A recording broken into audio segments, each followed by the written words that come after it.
Hola, ¿cómo están? Bienvenidos a una nueva revisión semanal de los mercados, con muchos cambios en la última semana. Si bien las bolsas se han mantenido estables en Estados Unidos, hemos visto grandes caídas en Europa, obviamente por la situación que se vive entre Rusia y Ucrania, y también un salto impresionante en las materias primas, en los commodities. Así que de eso hablaremos en las próximas láminas, un análisis extenso de lo que está pasando en el mundo, también en Chile con el comportamiento de las bolsas, cobre que alcanza nuevos máximos históricos, dólar y bolsa chilena que se ve bastante bien en los últimos días, el comportamiento de los multifondos, qué podemos esperar de cara al futuro y un libro recomendado como todas las semanas. Acá tenemos el comportamiento de las bolsas en donde Wall Street, las bolsas norteamericanas, si bien caen, son caídas moderadas. Un 1,4% Dow Jones Standard & Poor's 500 y el Nasdaq, como siempre un poquito más volátil, cae un 2,7%. Salta de manera importante el índice VIX, el índice del miedo, y también cae levemente el Bitcoin, pero lo que llama la atención por supuesto en los últimos días, y es el gran riesgo que estábamos anticipando, que veríamos en las próximas semanas por el conflicto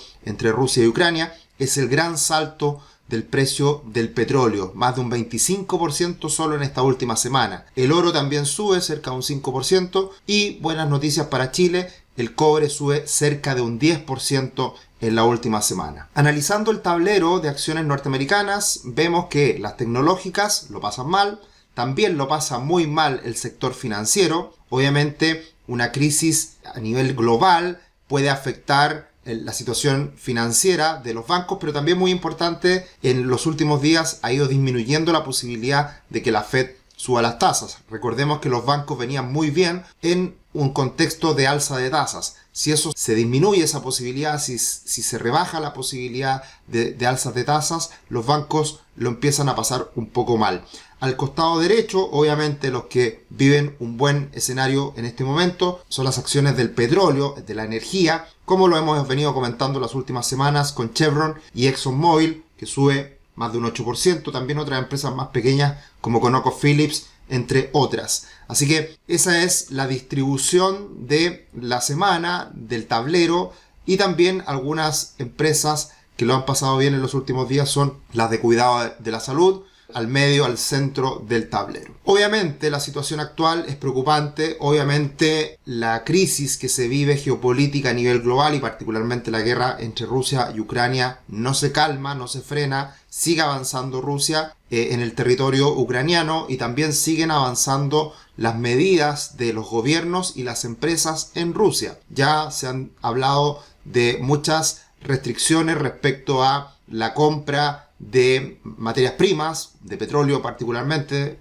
todo lo ligado a la energía. También, lo más reciente, Mastercard y Visa anularon todas las compras que se realicen en Rusia. Muchas empresas están cerrando sus sucursales en Rusia y por lo tanto el bloqueo económico es importante y ante eso Putin no se ve afectado, no cambia su tono, su postura y sigue avanzando en Ucrania. ¿Cuáles son las consecuencias de esto? Obviamente que los mercados siguen convulsionados. Esta última semana vemos un salto impresionante en el precio del trigo, más de un 40%. Hay que tener en cuenta que Rusia es un productor importante de trigo a nivel global, al igual que petróleo, y por lo tanto tanto el trigo como el petróleo han subido de manera impresionante en los últimos días. Esto es muy negativo para el mundo, que ya venía en un contexto de alta inflación y sin duda esto va a seguir manteniendo la inflación alta y quizás mucho más alta en las próximas semanas, próximos meses. Así que es un gran desafío para el mundo tener que lidiar con esta situación de aumento en los precios. Y eso obviamente que genera descontento en otras partes del mundo también. Por ahí puede ir la táctica de Putin respecto al resto del mundo, que vamos a hablarlo al final, pero probablemente a Putin hoy en día no sabemos qué es lo que busca, no sabemos cuáles son sus intenciones, pero claramente desde un punto de vista de desestabilización del mundo puede tener impacto a raíz de precisamente el comportamiento de las materias primas y productos de consumo básico como es el trigo, el pan y como es el petróleo ligado al transporte, a la movilización del resto del mundo. Así que acá podemos ver cómo suben de manera importante estas materias primas y caen principalmente las acciones europeas. Europa está muy ligado a lo que ocurre con Rusia. Hay una relación comercial muy directa por el uso de la energía, tanto petróleo como gas natural, y por lo tanto sin duda que se van a ver afectados muchas empresas europeas también porque el conflicto está al lado. en un país vecino, muy cerca del núcleo europeo, como son las grandes economías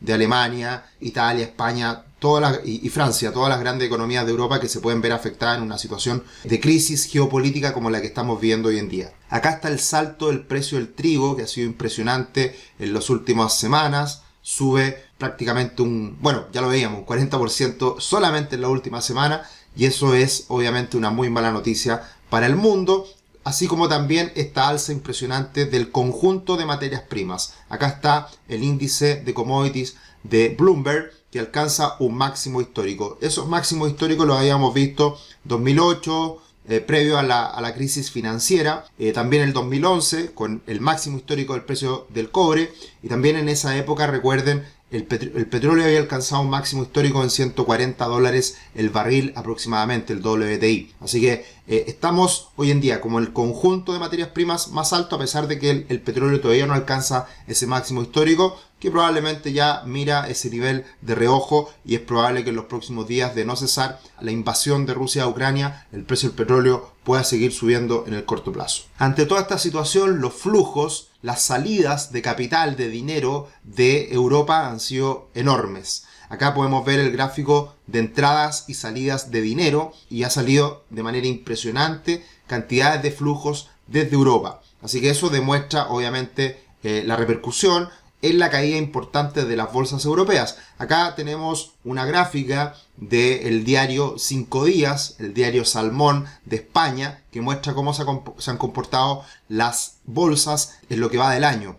Y vemos, por ejemplo, que el Standard & Poor's 500 cae este año cerca de un 9%, mientras bolsas de Europa como la de Alemania caen un 17%, al igual que la de Italia, y también caen de manera similar las acciones de España un 11% y de Francia un 15%. El Eurostoxx, como un conjunto, siempre muy ligado a las grandes empresas alemanas, cae cerca de un 17% en lo que va del año. Así que se vuelve a dar esta situación que ha sido la tónica en los últimos años, en que esperamos que Europa levante, esperamos que Europa se recupere, valorizaciones muy castigadas en Europa, siendo un país desarrollado que podría haberse beneficiado por el impulso económico a nivel global, pero finalmente no ocurre. ¿Y quién sale beneficiado en los últimos años si se mantiene este 2022? Estados Unidos. Estados Unidos, a pesar de que cae menos que Europa, y por lo tanto en el margen se sigue observando de buena forma a un Estados Unidos respecto al mundo. Y acá podemos ver la relación entre Estados Unidos y el resto del mundo, en que este año, la parte sombreada, se ve que venía cayendo y ahora en el último tramo se recupera con fuerza. Así que Estados Unidos sigue siendo los mercados que se mantienen mejor respecto al mundo. Ahora, con algunas salvedades que lo vamos a ver más adelante. Pero como índice global de acciones, el Bloomberg Global Stock Market Cap, vemos que sigue dándose esta corrección. Lo hemos mirado ya hace varias semanas este gráfico, y vemos cómo lentamente sigue corrigiendo el mundo, las acciones globales, que es lógico, si tampoco hay que sorprenderse. Muchas veces yo digo que cuando se dan este tipo de situaciones, ya sea una pandemia, una guerra, una crisis de lo que sea relacionado a los mercados, algún impacto económico que vemos en el mundo, muchas veces es la razón que encontramos para ver correcciones en los mercados. En la pandemia las bolsas cayeron de manera impresionante, 30-35%, y luego un repunte también sorpresivo, impresionante, que duró bastante tiempo. Y ahora estamos viendo una corrección, que es natural, una toma de ganancias, una corrección después de este gran impulso que habían tenido los mercados a nivel global post pandemia. Así que muchas veces se busca una excusa para corregir, y hoy día lamentablemente la excusa es terrible, es horrenda, es una guerra que estamos viviendo hoy día entre Rusia y Ucrania, y también esto asociado a la situación que vive Estados Unidos respecto al alza de tasas por la inflación que hemos estado viviendo ya en los últimos meses. Con todo esto, los dineros, la plata, los flujos se van a refugiar. ¿Dónde? A la renta fija. ¿Qué país? Estados Unidos. Acá vemos cómo, después de estar subiendo la tasa de los bonos del tesoro de 10 años en Estados Unidos a sobre el 2%, se pega una caída importante desde sobre el 2% hasta ahora el 1,74%. Por lo tanto, la renta fija de largo plazo, se está viendo beneficiada hoy en día en Estados Unidos. Siempre en escenarios de crisis, la renta fija es el lugar donde se refugian los dineros. Ahora, todavía esta tendencia de los bonos del Tesoro de 10 años es alcista. ¿Hasta dónde? Hasta el 1,5%. Así que no sería raro que se siga revalorizando la renta fija de Estados Unidos en el corto plazo. Y esto también da cuenta de que la posibilidad de que suba las tasas ahora en marzo la Reserva Federal sigue siendo alta, de que comience la alza de tasas en 25 puntos base, la verdad, ahora en marzo, pero la novedad es que hace algunas semanas atrás existía la posibilidad de que subiera en 50 puntos bases la tasa ahora en marzo. ¿Qué ocurre? Ahora ha aparecido la posibilidad de que no suban las tasas. Hay un 10% de probabilidad, un 90% que sí, pero un 10% de probabilidad de que no suban las tasas en Estados Unidos ahora en marzo. ¿Por qué? Por la guerra, por la situación difícil para los mercados. Así que todavía la probabilidad es mayor a que suban las tasas, pero la novedad es que existe una posibilidad mínima de que no suban las tasas en Estados Unidos ahora en marzo. Y por ese motivo es que las tasas se revalorizan. Se compra renta fija y eso hace subir el bono y hace caer las tasas, como era lo que veíamos en el gráfico anterior. Ahora, los matices de la recuperación a nivel global. Obviamente Estados Unidos se ve mejor que el resto del mundo. Si se dan cuenta en esta tabla de muchos países en lo que es el retorno de este año 2022 en dólares, tenemos a Estados Unidos en la mitad de la tabla, cayendo un 9%. Los peores países son Rusia, luego le siguen Rusia cayendo este año un 81%, Suecia cayendo un 25%, Polonia cayendo un 23%. En general Europa lo pasa muy mal, y los que lo pasan bien en este último tramo son Latinoamérica. ¿Quién lo diría? ¿Quién lo diría que un Perú, Brasil, Chile, también Colombia, este año son las mejores bolsas del mundo? Y eso, ¿por qué? Porque estamos obviamente muy alejados de la zona de conflicto, y también porque somos países productores de materias primas, y también porque estábamos muy castigados. Entonces, por ese motivo, y ya lo venimos diciendo hace ya varios meses, es que con el castigo que tenía Latinoamérica, Chile en particular, Chile muy relacionado al comportamiento del desempeño de Brasil, está siendo hoy día unos mercados que están viéndose beneficiados por esta situación que se ve a nivel global. Brasil sube este año en dólares ya un 22%, es bastante.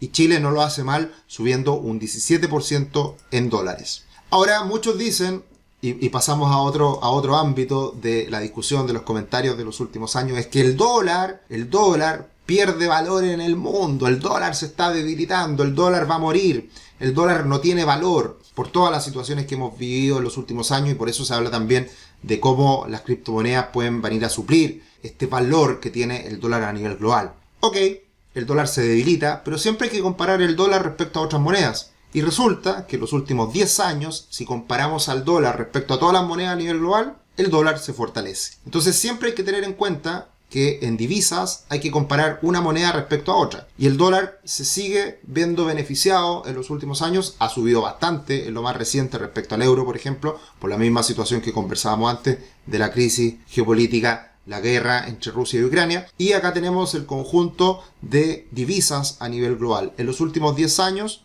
por ejemplo, el euro cae un 17% respecto al dólar. Obviamente, otras monedas como el bolívar de Venezuela cae prácticamente en su totalidad respecto al dólar. Hoy día sabemos que el bolívar venezolano no vale prácticamente nada. Y ahí un poquito más abajo tenemos al peso argentino, que ha caído un 96% respecto al dólar en los últimos 10 años. Y la lira turca ha caído un 87% respecto al dólar en los últimos 10 años. Y más abajito también, el rublo ruso, obviamente por lo más reciente, cae un 76% respecto al dólar. Y más abajo también tenemos al real brasileño cayendo un 66% frente al dólar en los últimos 10 años. Eso como comentario para también poner en contexto lo que pasa a nivel global, en este caso con las divisas.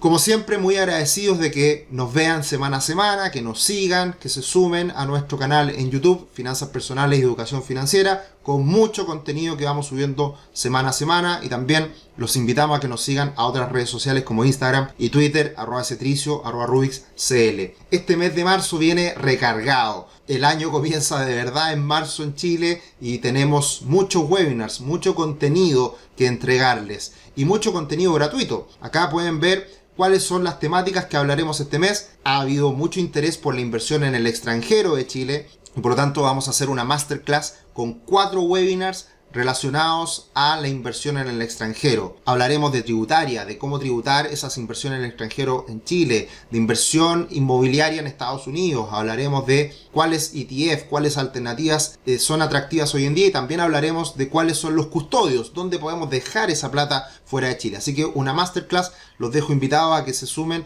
a estos eventos. Pueden ir a nuestra página web rubix.com/eventos, ahí se inscriben en cada uno de ellos. También hablaremos más adelante sobre los 3 primeros pasos para salir de tus deudas. También un mes de marzo que siempre es difícil respecto a los gastos del hogar, así que hablaremos de deudas también en este mes de marzo, y hablaremos también hacia el final del mes sobre la operación renta que comienza en abril. Así que también para los que tengan que tributar, los que tengan que pagar impuestos, muy preocupados por lo que es hacer otras cosas más allá de recibir solamente un sueldo, también importante la operación renta en este mes. ¿Qué pasó esta última semana con el cobre? Máximo histórico, se acerca a los $5 la libra, sube con fuerza. Obviamente hoy día el mundo deja de estar relacionado a el petróleo, a energías convencionales. Hoy día tiene que cambiar esto a una nueva matriz energética, y por lo tanto la tesis de inversión asociado al cobre es que siga aumentando todas las energías no tradicionales, que se potencie la energía eólica, la energía solar, y todo esto va a necesitar mucho más cobre. Por lo tanto, está asociado también estos cambios que estamos viendo hoy día en el mundo respecto a la mayor demanda que existirá por cobre en los próximos meses, años. Así que una muy buena noticia para Chile. Y eso naturalmente debiera pegarle al peso chileno, que ya venía subiendo el peso chileno, cayendo el dólar en las últimas semanas por una situación de diferencial de tasas de interés, pero también el cobre debiera jugar un rol en los próximos días. Obviamente el dólar no ha caído lo suficiente en las últimas semanas porque hay crisis a nivel global, y ahí el dólar se fortalece, pero cuando los ánimos se calmen, esperemos eso ocurra lo más pronto posible, el peso chileno puede seguir ganando terreno, y ahí sin duda, con todo el contexto que estamos viendo hoy día, diferencial de tasas y alza el cobre, sin duda el dólar podría seguir cayendo a niveles de 7.80, 7.60. Incluso algunos se hacen apuestas un poquito mayores, digamos, de que vaya a caer el dólar un poco más. Incluso serían muy buenas noticias para Chile, sin duda. La bolsa chilena también está viéndose beneficiada en los últimos días. Se pega una caída, obviamente por la situación difícil que se vive respecto a Rusia. Llegó a los 4.250 puntos aproximadamente, y de ahí un salto impresionante, apoyado en empresas que le está yendo muy bien a nivel global, como Sokimich, como CAP, como Vapores. Así que esas empresas están apuntalando al IPSA y se acerca a la resistencia en 4.700 puntos. Si llega a romper esos 4.700 puntos, ya lo hemos dicho, puede venir un gran repunte para la bolsa chilena.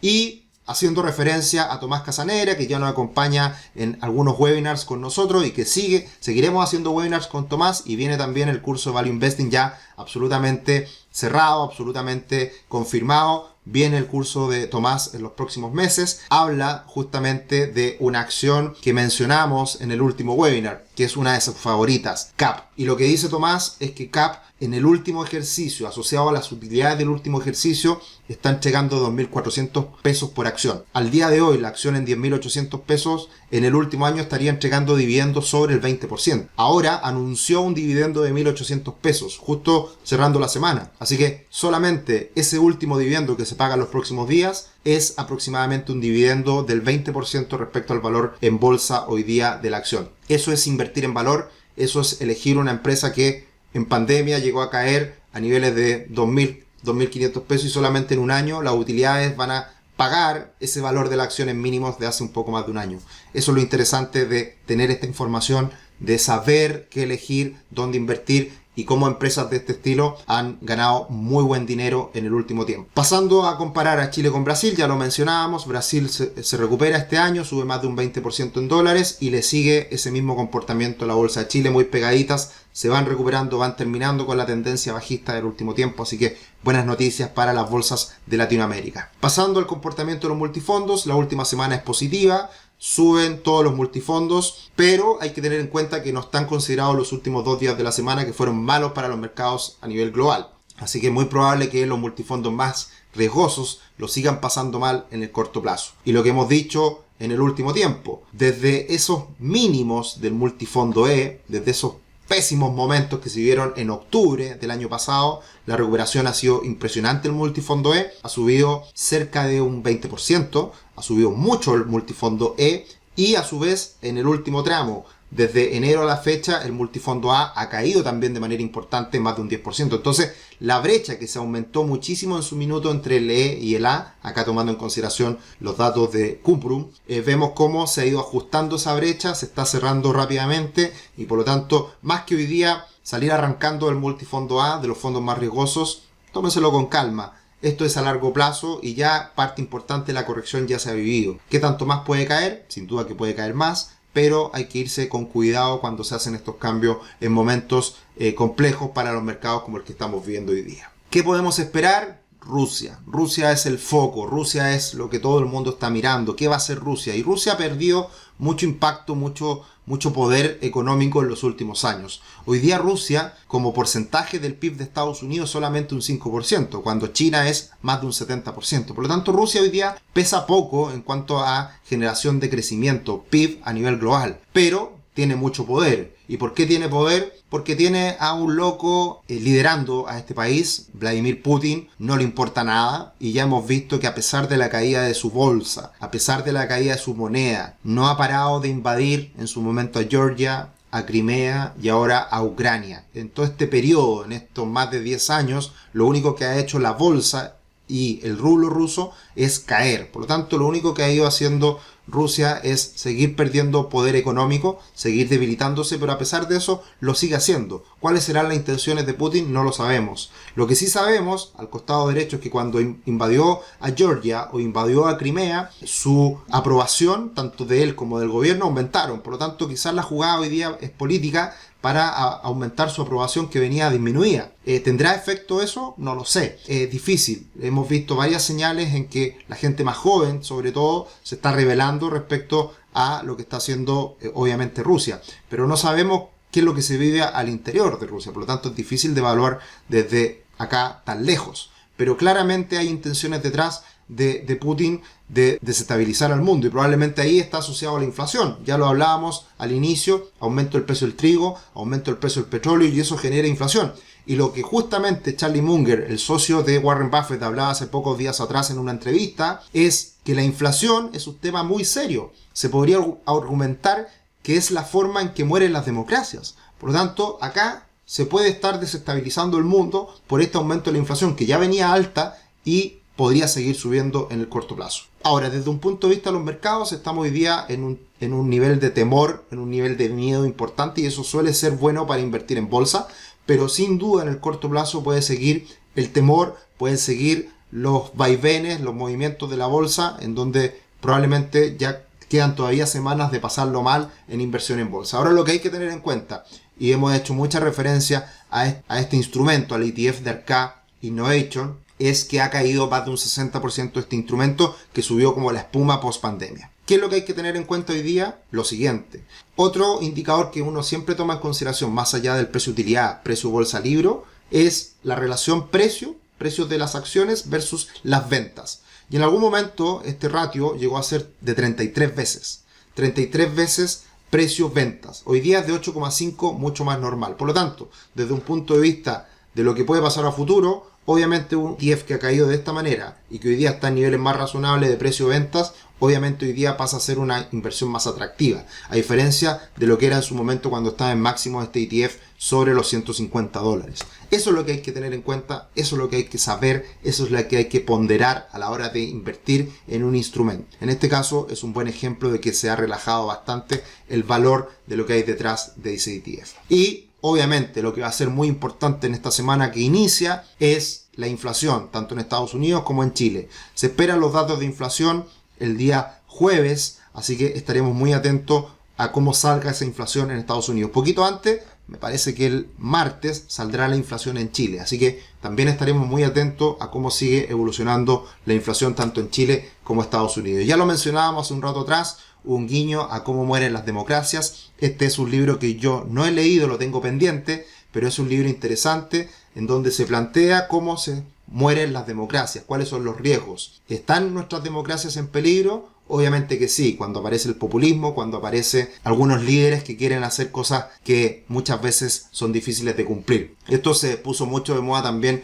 en su momento cuando Donald Trump estaba al mando de Estados Unidos, y muchas de sus declaraciones obviamente que hacían guiño a este tema de cómo pueden morir las democracias. El lento y progresivo debilitamiento de las instituciones esenciales, como son los sistemas jurídicos o la prensa, y la erosión global de las normas políticas tradicionales. Puede ser un libro interesante a tener en cuenta hoy en día en todo el contexto político, económico que se está viviendo a nivel global. Me extendí un poquito esta semana, mucha información, muchos cambios, muchos temas que están presentes. Espero les guste, espero les sirva, y acá lo estamos acompañando y esperando semana a semana todos los domingos. Un abrazo, que estén muy bien, nos vemos, chao chao.